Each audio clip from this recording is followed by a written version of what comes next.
Halo, selamat pagi. Kalau kita percaya bahwa semua hal terjadi karena izin Tuhan, berarti kita juga mempercayai bahwa situasi pandemik seperti ini pun terjadi karena Tuhan sedang berbicara kepada kita dalam banyak hal melalui peristiwa yang terjadi. Bicara secara spesifik adalah mengenai lapangan pekerjaan. Sebenarnya tanpa pandemik pun sudah banyak sekali pembuktian bahwa perempuan yang oleh beberapa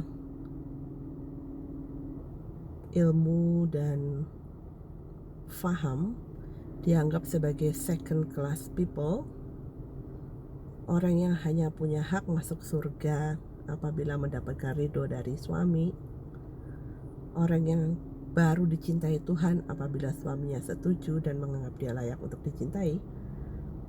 Di masa pandemi seperti ini saya perhatikan justru mereka adalah orang yang menjadi garda terdepan menyelamatkan ekonomi keluarga.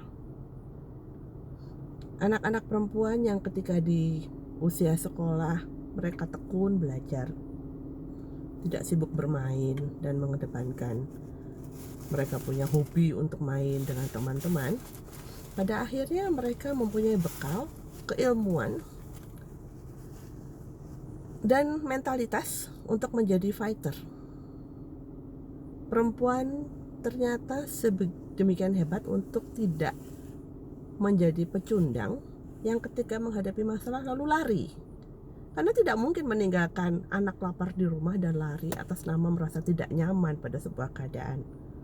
Siapa yang nyaman di masa pandemi seperti ini? Indonesia sedang mengalami krisis dan semua orang kena dampaknya. Mau menyalahkan siapa? Kalau kita mengatakan sebuah ekonomi menjadi runtuh, dengan mudah kita menyalahkan pemerintahan. Tapi kalau sudah pandemi, siapa yang mau kita salahkan? Menjadi sebuah perenungan baru kembali balik kepada video-video saya sebelumnya betapa pentingnya mendidik perempuan.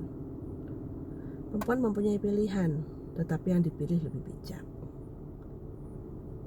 Perempuan mempunyai kekuatan untuk menyelamatkan rumah tangga, menyelamatkan ekonomi rumah tangga tanpa harus menjadi sombong dan mendongakkan kepala. Pertanyaannya sekarang adalah, bukankah ini artinya Tuhan sedang berbicara kepada manusia tentang apa yang disebut sebagai manusia dengan kelas kedua itu? Bukankah artinya laki-laki dan perempuan sama di mata Tuhan? Yang saya tahu adalah seorang ibu tidak bisa berlari dalam kesakitan ketika dia harus melahirkan anaknya. Seorang ibu tidak bisa berlari dan menangis dan mengatakan saya harus meninggalkan anak saya karena tidak tahan mendengar anak saya merengek minta susu. Seorang istri tidak akan berlari meninggalkan suaminya yang menangis karena sedang tidak mampu memberi nafkah di keluarga.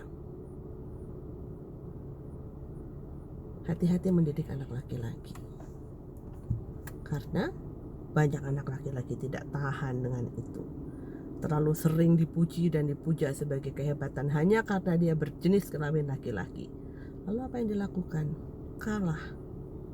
Kenapa? Karena ketika mengalami masalah, lari. Itu bukan karakter perempuan. Jadi hebatlah menjadi seorang perempuan yang tetap hebat, yang sedang ditinggikan oleh Tuhan. Yang meninggikan bukan siapa-siapa kecuali Tuhan sendiri, bahkan lewat pandemi ini.